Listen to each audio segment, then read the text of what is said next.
বাংলাদেশ আনসার ও গ্রাম প্রতিরক্ষা বাহিনী সবচেয়ে বৃহত্তম স্বেচ্ছাসেবী সরকারি বাহিনী।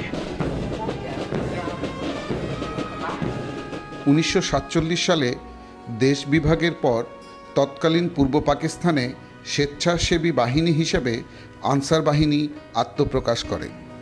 বাংলাদেশ আনসার এবং গ্রাম প্রতিরক্ষা বাহিনীর জন্ম 1948 সালের 12 ফেব্রুয়ারি। এটার ঐতিহাসিক প্রেক্ষাপট হচ্ছে 1940 সালে লন্ডনে দ্বিতীয় মহাযুদ্ধের সময় একটা বাহিনী তৈরি করা হয় স্বেচ্ছাসেবী, সেটার নাম ছিল হোমগার্ড। এই হোমগার্ডের আদলে 1946 সালে ভারতের বিভিন্ন প্রদেশে হোমগার্ডের জন্ম হয়। তার পরের বছরই দেশ ভাগ হয়ে যায় এবং পাকিস্তানে হোমগার্ডের কোনো অস্তিত্ব ছিল না।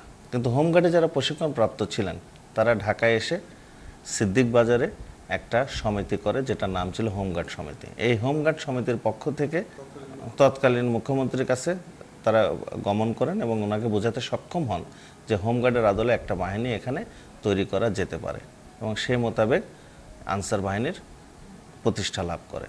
বাংলাদেশ হয়ে ওঠার যে ইতিহাস, সেই ইতিহাসের সাথে আনসারের ইতিহাসের একটা গভীর সম্পৃক্ততা রয়েছে। 1952 সালের ভাষা আন্দোলনে আনসার যোগদান করে। আপনারা অনেকেই জানেন যে ভাষা শহীদ আব্দুল জব্বারকে আপনারা ভাষা শহীদ হিসাবে চিনেন, কিন্তু আপনারা অনেকে হয়তো জানেন না যে ভাষা শহীদ আব্দুল জব্বার এই আনসার বাহিনীর একজন সদস্য ছিলেন। এরপর 1971 সালে আনসার সক্রিয়ভাবে বাংলাদেশের স্বাধীনতা যুদ্ধে যোগদান করে।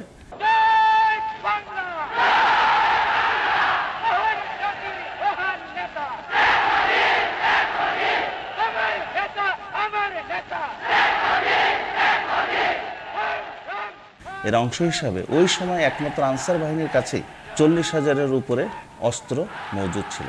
ওই সময় আনসার বাহিনীর সদস্যরা মুক্তিকামী বাঙালির হাতে 40,000 অস্ত্র তুলে দেয় স্বাধীনতা যুদ্ধে যোগদান করার জন্য, এবং আনসারও সক্রিয়ভাবে যুদ্ধে যোগদান করে, এবং সব মিলিয়ে আমরা 670 জন আনসারকে মৃত্যুবরণ করে আমাদের স্বাধীনতা প্রাপ্তির জন্য।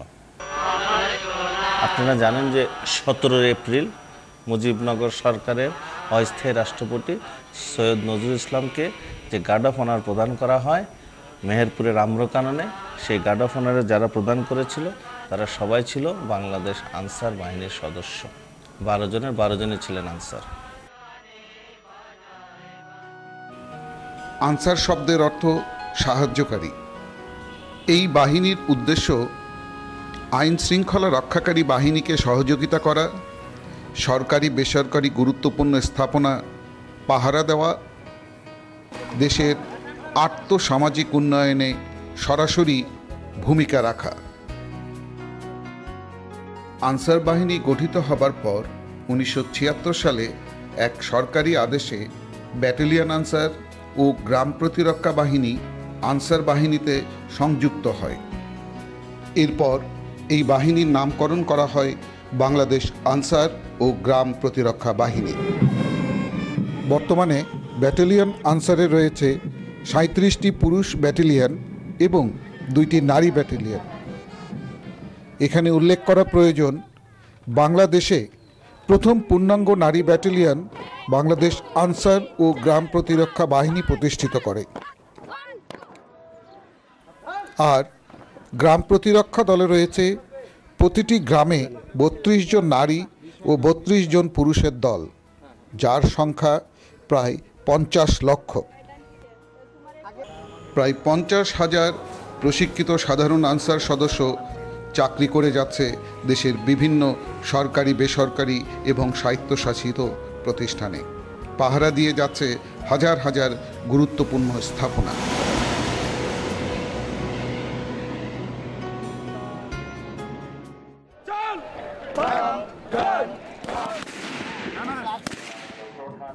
এই প্রামাণ্য চিত্রে আমরা সাধারণ আনসারের কার্যক্রম তুলে ধরব।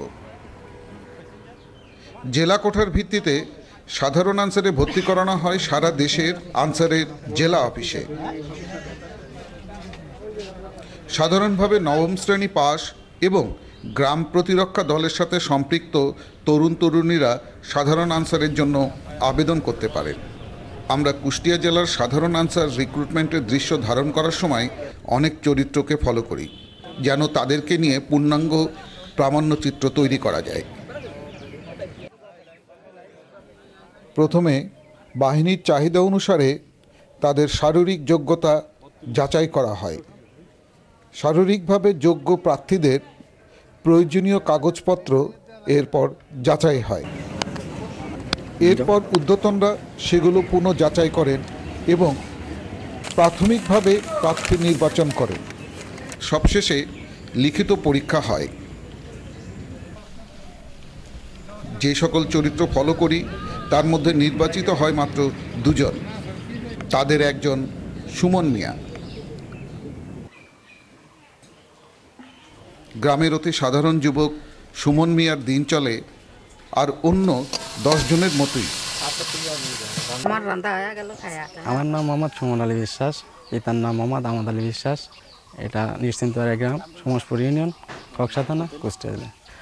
আমরা 4 ভাই। আমার বড় ভাই বাজার ব্যবসা আছে, মাঝান ভাইও একই ব্যবসা। আর আমার সেজো ভাই বাড়িতেই থাকে, চাষবাস তাদের সামান্য। আর আমিও বাড়িতে এইভাবেই চাষবাস করতেছি। আমার ইচ্ছা ছিল আমি সেনাবাহিনীতে বড় হয়ে যোগ দেব, সেটা সম্ভব হয়নি। তো আমার এখন যথা সাধ্য আছে আনসারে যোগ দিয়ে আমি নিজে স্বাবলম্বীভাবে দেশের জন্য কাজ করতে চাই। জেলা পর্যায়ে নির্বাচিত সদস্যদের নিয়ে আসা হয় বাংলাদেশ আনসার ও ভিডিপি একাডেমিতে।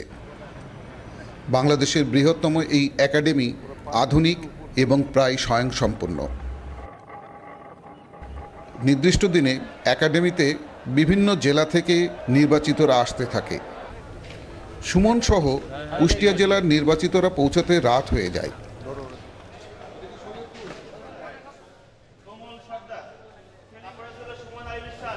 প্রাথমিক যোগদান শেষে বিভিন্ন প্লাটুনে ভাগ করে দেওয়া হয় তাদেরকে।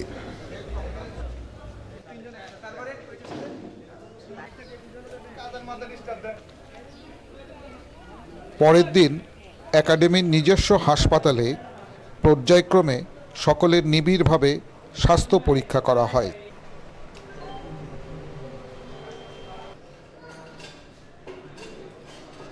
এরপর চূড়ান্তভাবে নির্বাচিতদের আনসারের নিয়মমাফিক হেয়ার কাট করা হয় এবং সব শেষে একাডেমিতে ট্রেনিংয়ের জন্য প্রয়োজনীয় পোশাক যেমন বুট, কেটস, বেল্ট প্রভৃতি প্রদান করা হয়।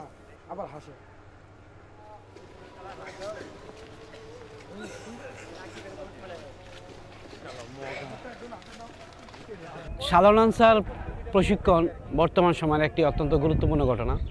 আমরা সাধারণ আনসারদের ব্যাপক সংখ্যক আমাদের বর্তমানে জানেন যে বিভিন্ন রাষ্ট্রীয়, সরকারি এবং বেসরকারি বিভিন্ন গুরুত্বপূর্ণ স্থাপনায় সাধারণ আনসার অঙ্গীভূত হয়ে থাকে এবং বর্তমানে এর ব্যাপক চাহিদা।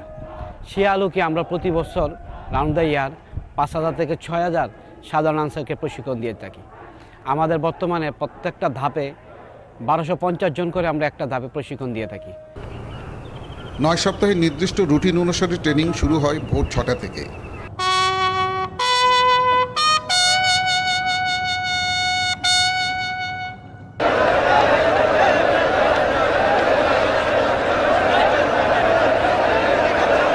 সাম্প্রতিক সময়ে আনসারের প্রশিক্ষণকে অনেক আধুনিকায়ন করা হয়েছে।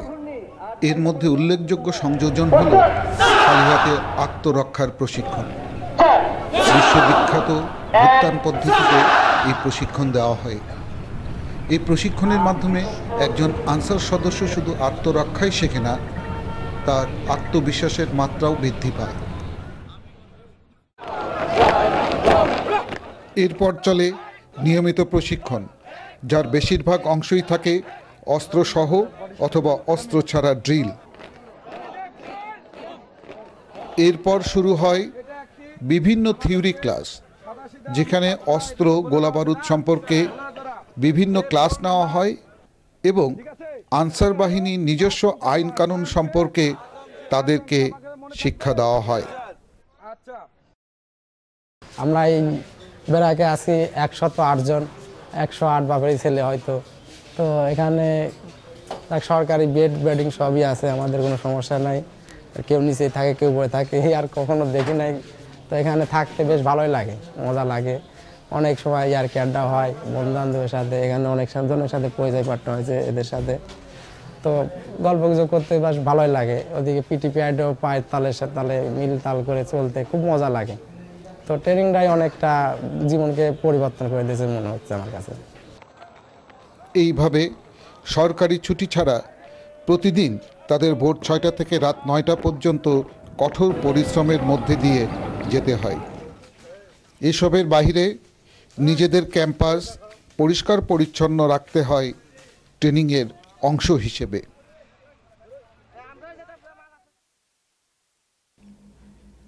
সাধারণ আনসারদের প্রশিক্ষণের আরেকটি গুরুত্বপূর্ণ বিষয় হলো ফায়ারিং প্রশিক্ষণ। বর্তমান সরকার আধুনিকায়নের জন্য 303 রাইফেলের পাশাপাশি সেমি অটোমেটিক রাইফেল প্রদান করেছে সাধারণ আনসারদের প্রশিক্ষণের জন্য। এর মাধ্যমে তারা আধুনিক অস্ত্র প্রশিক্ষণের সুযোগ পাচ্ছে। কঠোর এবং পূর্ণাঙ্গ ট্রেনিংই ধীরে ধীরে গ্রামের একজন সাধারণ মানুষকে দায়িত্বশীল চৌকস সৈনিকে রূপান্তরিত করে।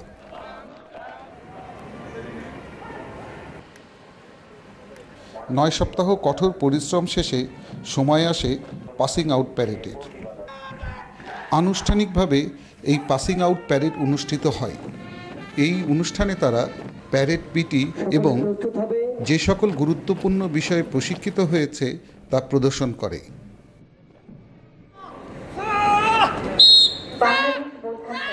যেমন আত্মরক্ষার কৌশলের জন্য মার্শাল আর্ট বা ভুত্থানের কলাকৌশল প্রদর্শন,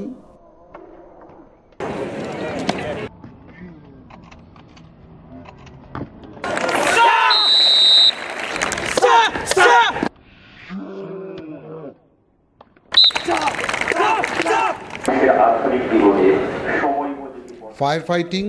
প্রত্যেক আনসার সদস্যকে সিভিল ডিফেন্স পার্টির তত্ত্বাবধানে ফায়ার ফাইটিংয়ের প্রশিক্ষণ গ্রহণ করতে হয় এবং প্রাথমিক চিকিৎসা ও দুর্যোগকালীন সময়ে উদ্ধার কার্যক্রমে অংশগ্রহণ। এই বিষয়ে সংশ্লিষ্ট কর্মকর্তাদের তত্ত্বাবধানে বিশেষ প্রশিক্ষণ প্রদান করা হয় এসব আনসারদের।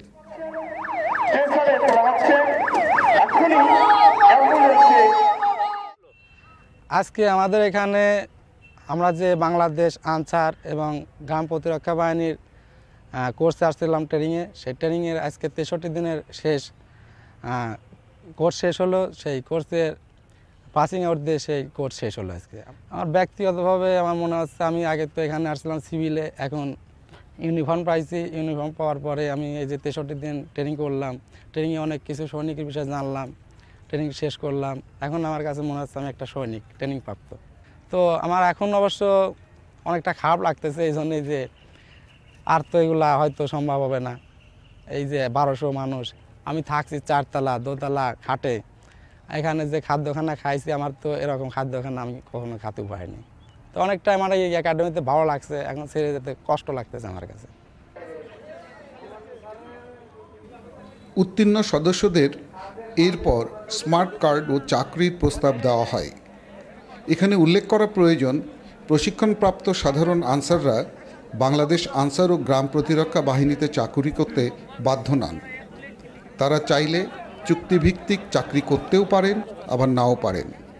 তবে এইসব প্রশিক্ষিত আনসাররা বিশেষ সরকারি সুযোগ পেয়ে থাকেন।